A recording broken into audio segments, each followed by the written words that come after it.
So what we're going to do today is um, we're going to cover some lesser known functions from the tidyr package, and there's not too many, and they're kind of a little bit random in like what I'm going to be showing. But I thought it would be like a nice way of just kind of highlighting some of them. There's a couple that are actually new that I hadn't even known about. But what we'll get you, Steph, to do is, yeah, start saving one there. Remind me again, do I have to save it in the post folder? Yes, you got it. Yep, Yeah, right? yep. And then do I have to make a new folder there? Yes, you do. Yes, you do. Yes. Yeah, so that I don't.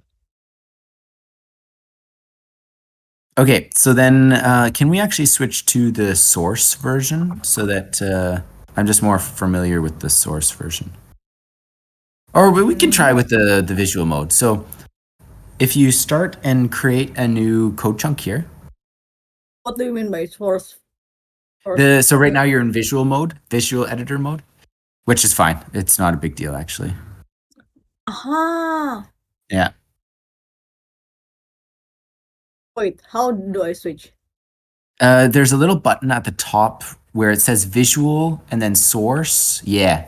Yeah. Yeah, Perfect. that's why I also feel like it's different. Why? Yeah. Okay, There I'll you save it go. once again. Why can't I save?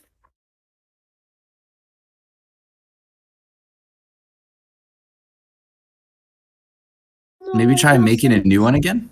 Closing Yeah, and maybe that.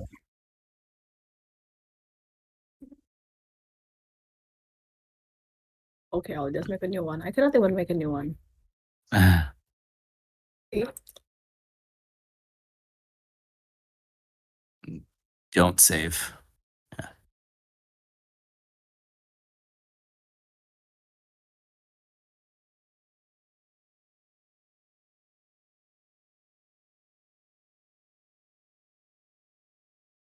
Oh, what's going on?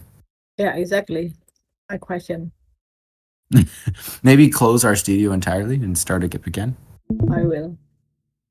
And then you'll have to share your screen again. Mm.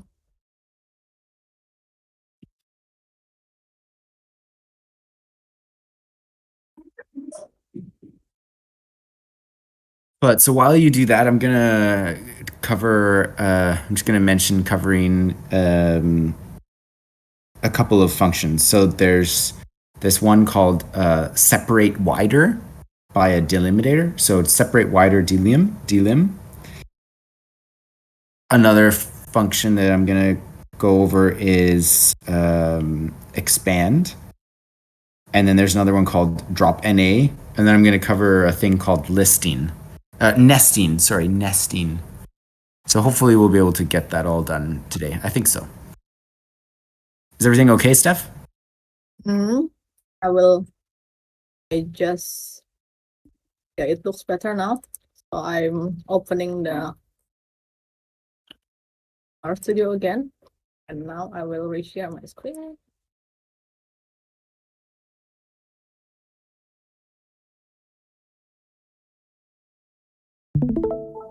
There we go. Okay. Good.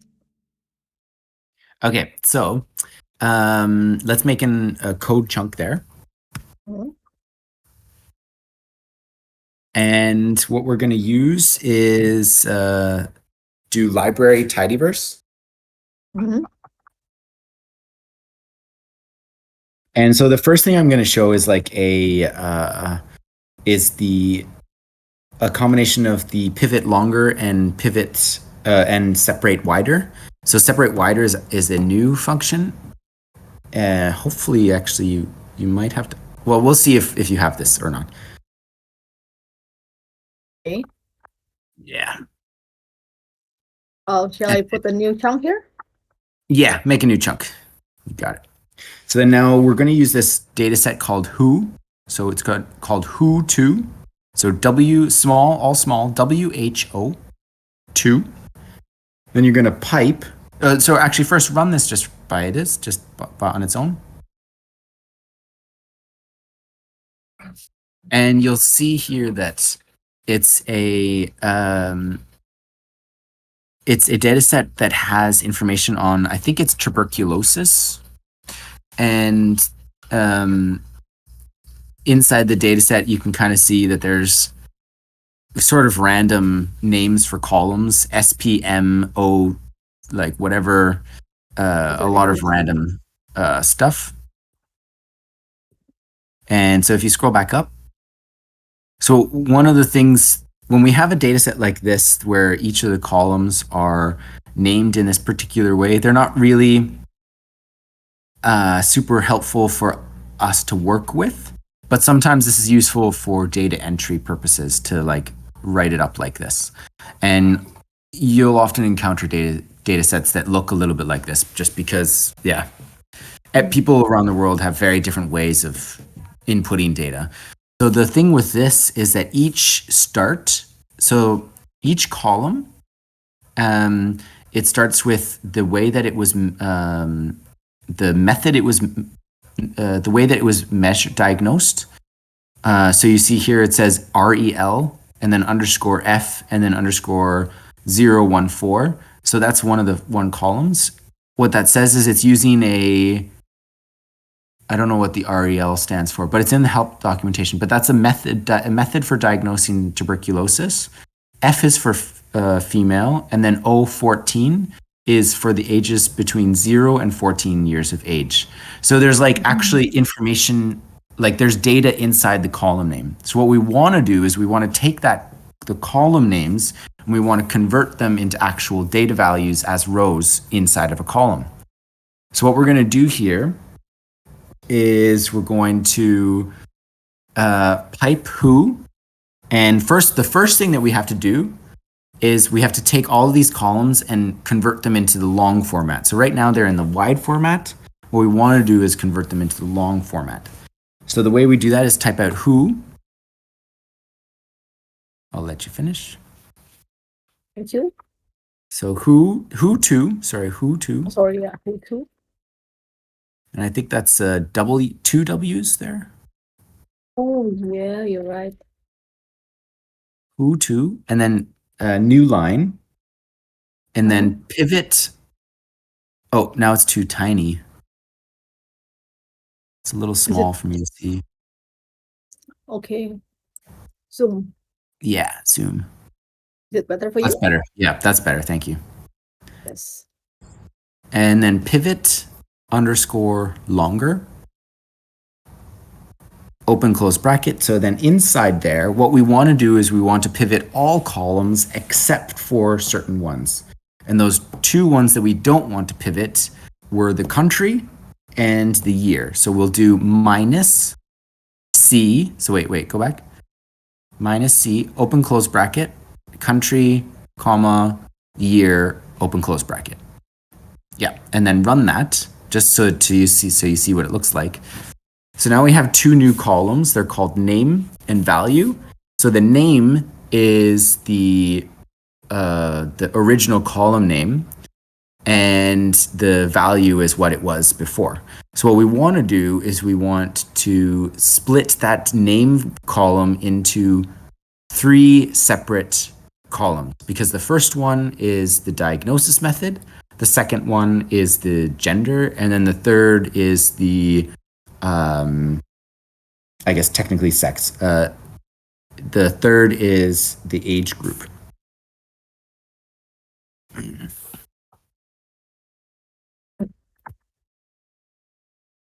So what we'll do then is pipe from the pivot longer.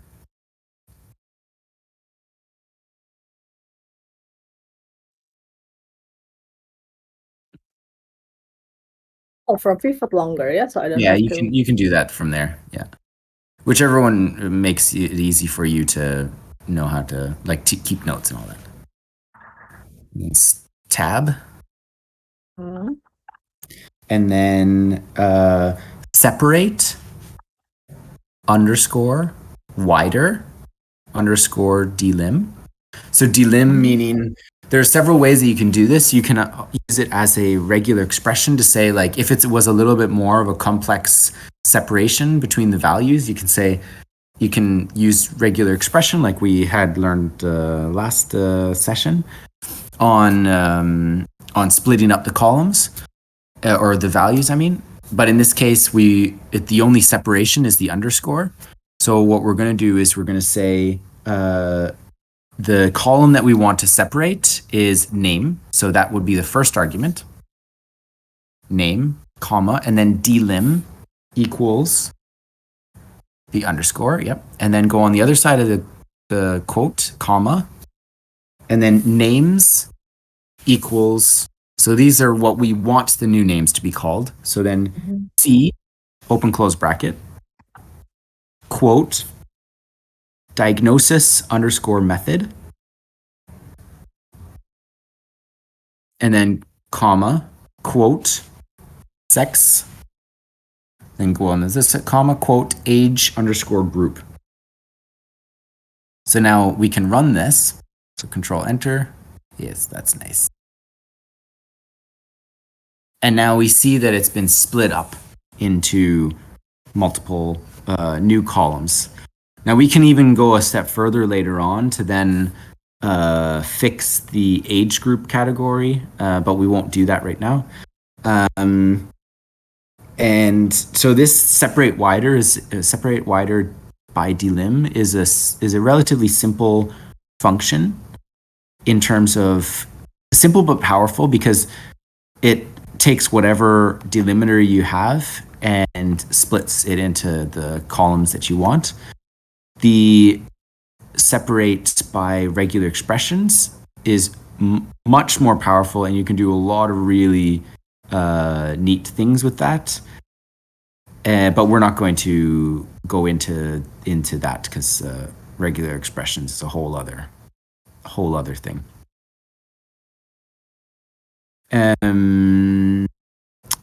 The next one is, if you notice, there's a lot of like missing values.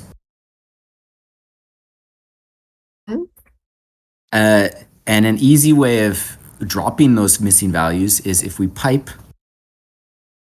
and tab drop underscore NA, open close bracket, and then we can give the column that we want to drop, which is value. That was the column name. So then now we run this, and we can now see that all of the values have been dropped from the all of the missing values have been dropped. So it's a really easy way of quickly just dropping anything that has missing values, and you can add extra columns with after a comma.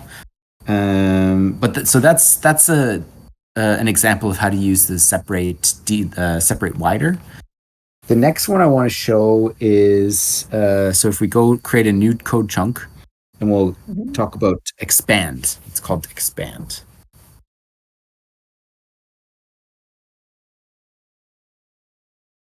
So then, is it here? Yeah.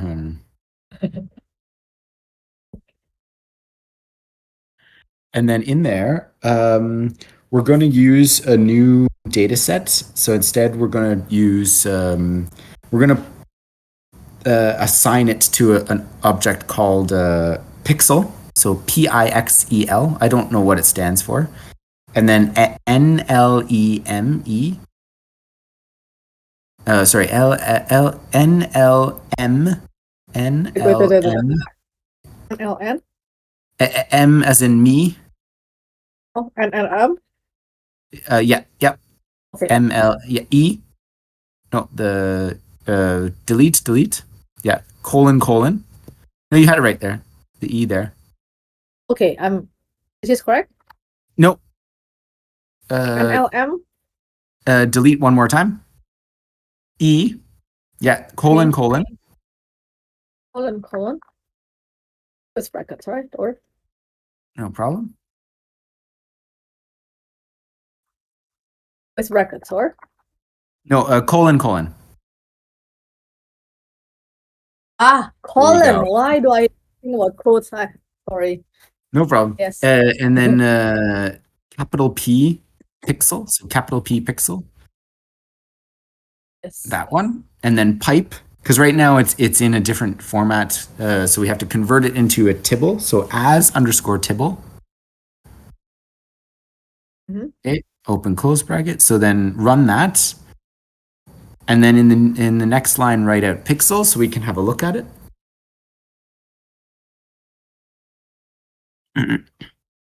So this is a data set on a bunch of dogs measuring their, I don't remember what pixel was, but it was something over time. They measure it over several days. It's either on the left side or the right side.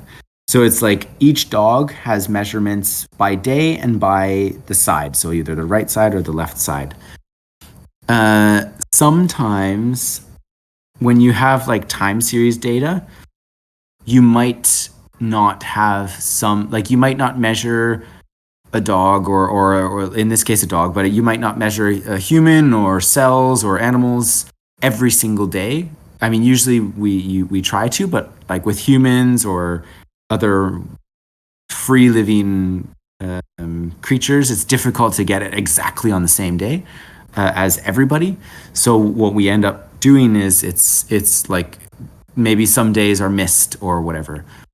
And those missed days are important for like important information for some type of statistical analysis, but they can also be important for validation purposes or for plotting purposes. So sometimes you'll want to have a data set that has missing values for those missing time points. And so if we take a look at right now, if we go on to a new line and do pixel pipe count. Count, like 1, 2, like the counting numbers. Yeah. Open, close. And then day. And then run that. Yep. You'll see here that 8 dogs were measured on day 0, but then 4 dogs were measured on day 1, 4 dogs were measured on day 2, 20 dogs were measured on day 4. It's not exactly 4 dogs, it's like per side. So it's probably like 10 dogs were measured on day 4. So it's really unequal. So some statistical analyses like don't like that when there's like unequalness within the time points. And even just from like a data validation point of view, it's useful to just check, hey, how many missing values are we having for the time series? So what we'd like to do is to be able to have it so that there is each dog has the equal number of days for the right side and the left side. So it goes from 0 to however many days they have that they were recorded. The way that we use that, we can create a data set like that is with the expand function. So I often will use this expand function in combination with other packages within the per package. With other functions within the per package, to be able to do some running different functions on each of the different days, like the combination of day and dog and side, and so it's a useful function to know about. So what you do is you do pixel pipe expand, and we want to expand by dog, comma, side. The dog is capitalized. Side is capitalized as well. Do I need to put C? Yeah, capital S. Yep. Comma. And day. That's small caps. Oh, okay. Yeah, I don't know why. It's very inconsistent, but so then now you'll see that each dog has, you can see on the side where it says day, 0, 1, 2, 4, 6, 8, 10, 14, 21. We can't see right away whether this has worked. So if we go back to the code, and then if we pipe at the end, pipe, and then count day again, just to see what it looks like.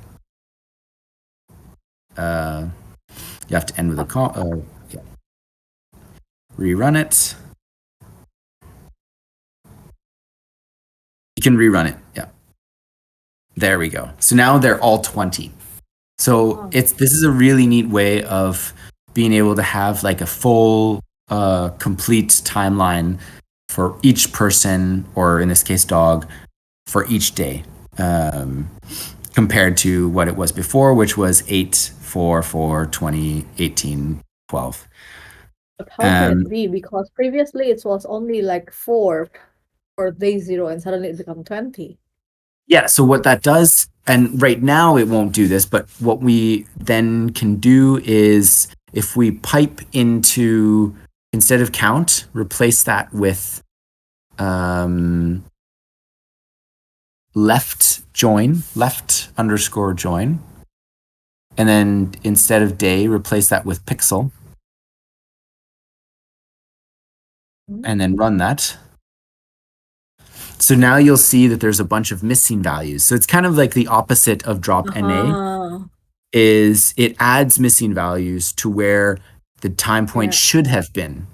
So this can be kind of useful if you want to get a sense of like actual missingness, because missingness is information, is data, depending on the type of statistical analysis you're using. And it can be useful, for instance, if you're creating plots, it can be quite useful to assess like the missing values, or it can be used to actually create figures more easily, because you have a better idea of like what were the days measured, rather than like some of them that might not be fully present. So it's a useful little small side function that has some niche purposes, or practical purposes for it. Okay, so then now we're going to switch to another random one. Today is a little bit of a randomness day, I think. Can I ask a quick question? So yes, for sure. So, does it mean like, so this 20 is the maximum number that the day has, right? In this case, the 20 is the number of, so there's actually 10 dogs. And so if we go to the top, if we go to, instead of count day, do count dog.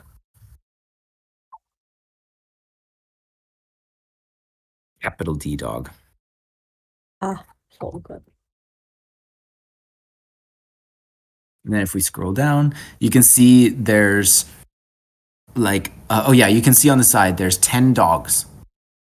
So what this expand function does is it takes, there's 10 dogs, there's 2 sides, and there's not exactly 21 days, but there was a certain number of days that they were measured on. So it says, so for every combination of dog, side, and day, make the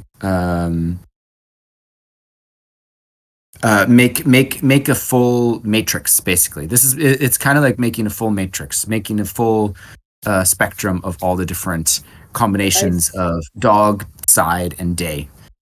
But I think it's because like the maximum time points were 20 now. Exactly. For day 4, for example, and now they just mixing that everything else have like 20 time points also, and just replace them with an A if they don't have the information.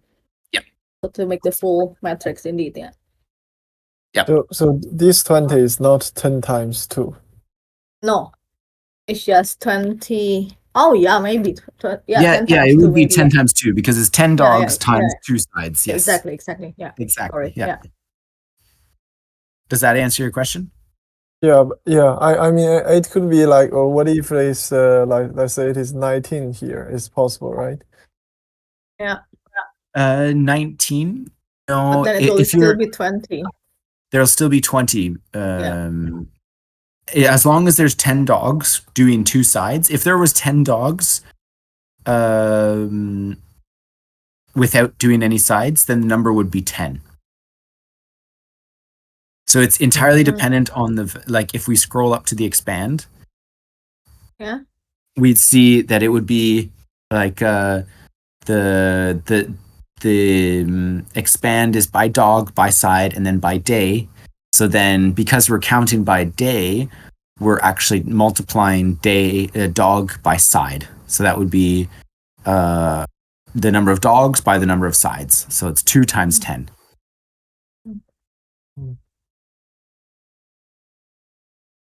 And then if we looked at the number of columns or the number of rows inside of the expand thing without counting, then it would be 10 times 2 times what is that? Yeah, 180. So how many days are there? 1, 2, 3, 4, 5, 6, 7, 8, 9. Yeah, so it would be 10 times 2 times 9. Okay, yeah. Yeah. Which is 180. So that's kind of like there's not like too many times we're going to use, like at least I don't use it so often, but when I do use it, it's really useful because like the other way of doing it would be doing a lot of code that isn't necessary because you can do something like this. Okay, so then the next thing, this is completely random, or not random, but it's different from this. So if we create a new, or I'll let you finish. No. Yes. Let me.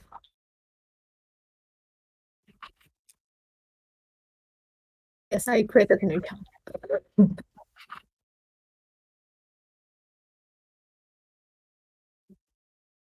Yes. Okay, so now we're going to create we're going to use a library, N Haynes, and capital H, there is all capitals. All capital? All caps, yeah. See if you have it, so run that. You might have to install it. Yeah, you'll have to install that.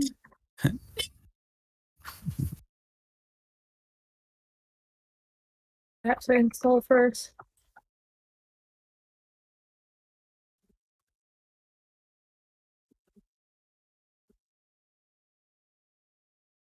I have it even.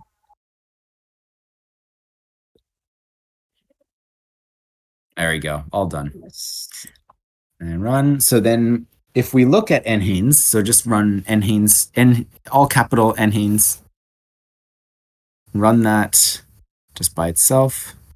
So we can see here it's a data set with a bunch of information. So for those, Nhaynes is a I think it's called National Health and Nutrition. I don't know what the E stands for, but the end is survey. And this is in the US. As you can see by the race variable there, it's a very, very clearly states thing that they do. And they also mix up gender, which is not male or female, but lots of, yeah. So this is a big survey that they do multiple times, like every couple of years they do it in a fairly large subset of the population. So this one is a practice set, practice tables data set. So it's not a real, like it's not real people, but it mimics real people. So what we want to do, what I'm going to show you is a thing for nesting, and nesting is a really neat but also complicated way of working with data and structuring data and processing on data. So what we're going to do is we're going to go to Nhaynes. No, it's not that one. Open up this one. Yeah. Pipe. And then type out nest, open close bracket. And then nesting always needs to be by something. So you need to nest by something. So what we want to do here is nest by, let's start with gender, technically sex.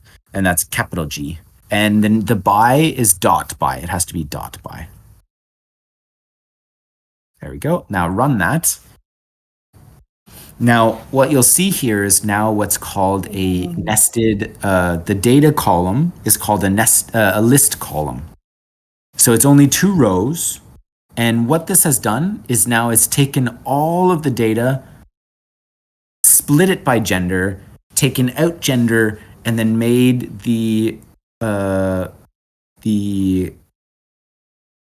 each row be like, so for the first row, that's males. So it's all the data related to males. And the second row is all the data related to females. So how what do we this- check it again? So the way that you check it is if you do NHANES $ data, and then you'd have to go after nesting. You have to nest first. Or shall I just Yeah, just reassign. Yeah, assign it. assign Yeah, this to, like, I don't know, subsets? yeah. And then small data, and then run that. And what that gives you is a list. So this is a list, which maybe you're familiar with.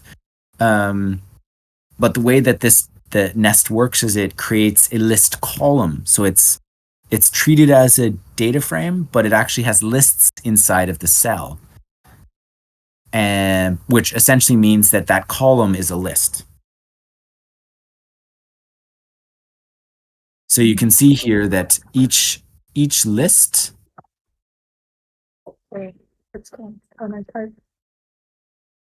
Each list contains data sets that are without gender. So gender has been extracted, and it's only related to the gender that has been split. So it's a nice way of splitting data sets by something. Then the really cool thing that you can do then is then you can run, for instance, if we wanted to do some linear regression or some type of statistical analysis on the subsets of the data, like so by gender, we can then use mutate and run map on each of these data sets and run a model on each of them. So what we're going to do is going to pipe, so subsets pipe, and we're going to mutate. So because this is still a tibble, this is still it's still something that has columns. We're going to create a new column that has the results from the model output. So what we're going to call it is model. So we're going to create a new column called model. And inside there, we're going to use map. So we want to run map on the column called data, because if you remember, there's the column called gender and there's the column called data. So we want to run map on data. And the reason why we use map on data is because map works with lists. So we want to run, and the data column is a list. So we run map, and then comma, tilde. But I don't understand why it's called data when actually we have the list in subsets. Why? Because it's within subsets. But map data. So data is the column name. So if you look at data if you look at subsets without that $sign data, and just run that by itself, you see data is the column. Okay. And gender is the other column. So there's two columns in this data set. And data contains this. And data contains data. Yes. Yeah. Okay. So then what we're saying here is we want to map on each of the rows of this data set in the data column, which also happen to be tibbles. So what we want to do here is tilde. And we'll run a linear regression, so LM, and open close bracket. And then I already looked beforehand on this, and so I'm just adding some, like I'm running an analysis that I looked at the data beforehand. So what we want to look at is how poverty, BMI, and age influence the heart rate. So heart rate is called pulse. So type out pulse, capital P pulse, tilde. But why do we need tilde at the beginning before LM? I don't get it. Because this is actually just a function, right? So what the tilde does before using a function is it converts it into an object, because when you use map, you don't want to run the function right away.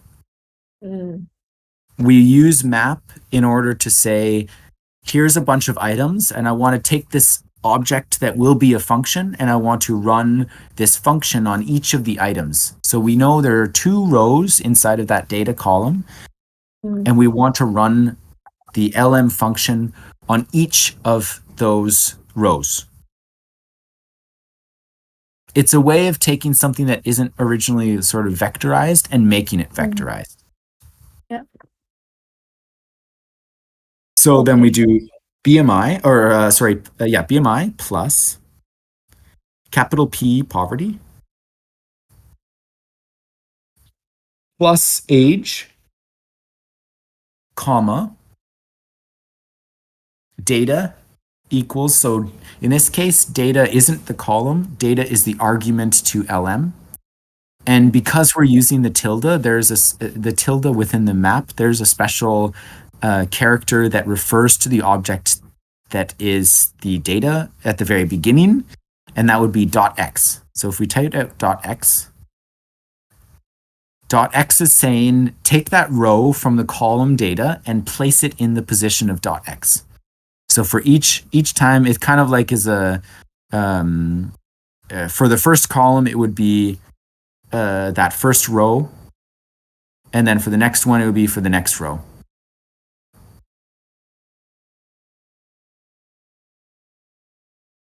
So this is called functional programming, and if you wanted more information on that, it is in the intermediate R course that I teach.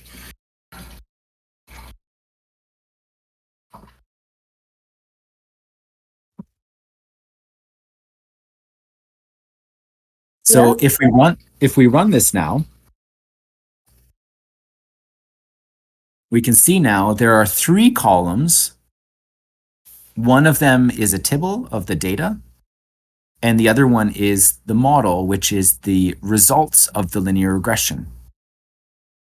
So if we wanted to, we could actually then look at the results of those models by, if you want to assign, say, subsets results.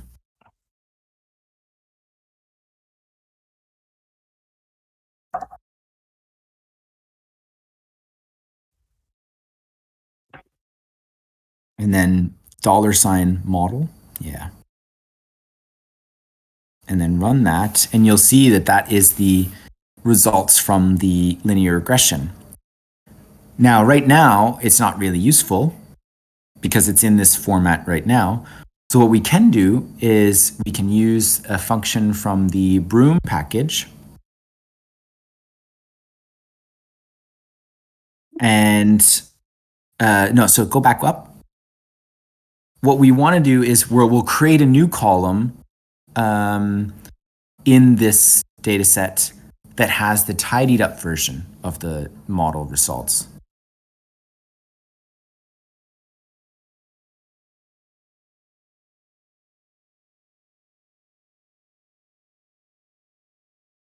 So Mm-hmm. did I understand him correctly? Yep. And then pipe Okay, so instead of assign pipe. Yep. And then at the end, write 1 over. We don't need to pipe yet. We can actually do this within the mutate. Oh, wow. Yeah. So go over once. Here? No. At the end of the very end of the function. Okay. And then go over 1 to the left. Yes. Comma. New line. Yes, there we go. And then we will call this new column called tidy_model. Or we can say tidy results or whatever it is. But now we do again map. Mm-hmm. And then in this case, we're not going to be mapping on the data. We're going to be mapping on the model. So model comma. And then instead of using the LM, we're going to use the function to tidy up the model, which is broom, : tidy. And we run that. We don't need to do anything else. Now we run that. And we look at the subset results. But in this case, the tidy results. Or run it just by this so we can see what it looks like. So scroll down on your, there. So now you see there's the data, there's the model results, and then there's the tidied model results. Now, if we want to look at just the tidy model results, you can run this. So right now that's in a list, which is useful, but it's not super useful. And it still doesn't have that information about gender. If we scroll up and then pipe. Pipe here. Yes. And then we can do unnest. Actually, no, wait. Not here, not there. Let's delete that. And then instead of where you have the subset results on $ tidy results, delete the tidy results. And then and delete the $, pipe. And then do unnest.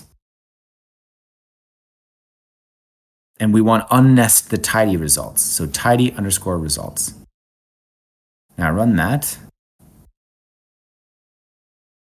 And we now have all of the results from the gender with the model results from the and then now the next steps we can do is we can actually then take this information and we can put it into figures and whatever else we want. So that's all that I have for today, which is great because now we're basically done. But it's a really useful way of being able to run multiple models at once. And, it's very easy to, instead of, let's say, gender, we can replace that with education or some other variable very easily. So, and it doesn't actually change the code a whole lot. So it's a very, very powerful way of running multiple models or statistical analyses on different subsets of a data set.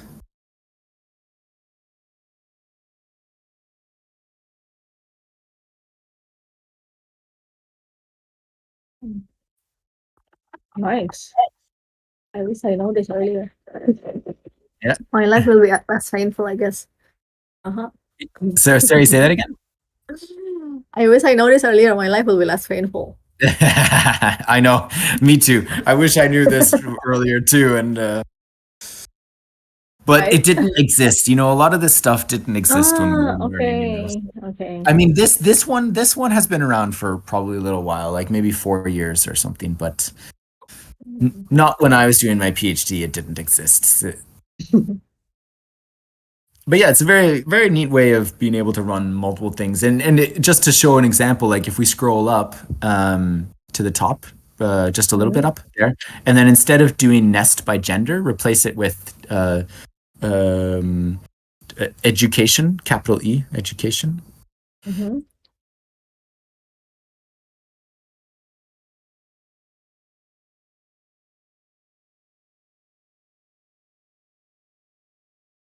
And then run that, and then run the next column, or the next code, and then next, and then the next, and the next, and then look at it. And we can look at the results table and scroll down. And now we have it on education without having changed the code too much. So it's a super, super convenient way of running multiple models at once. And see, this is where it's also kind of useful to have information on missingness, because we can see that people have missing education, but they still have data. So it can be quite useful.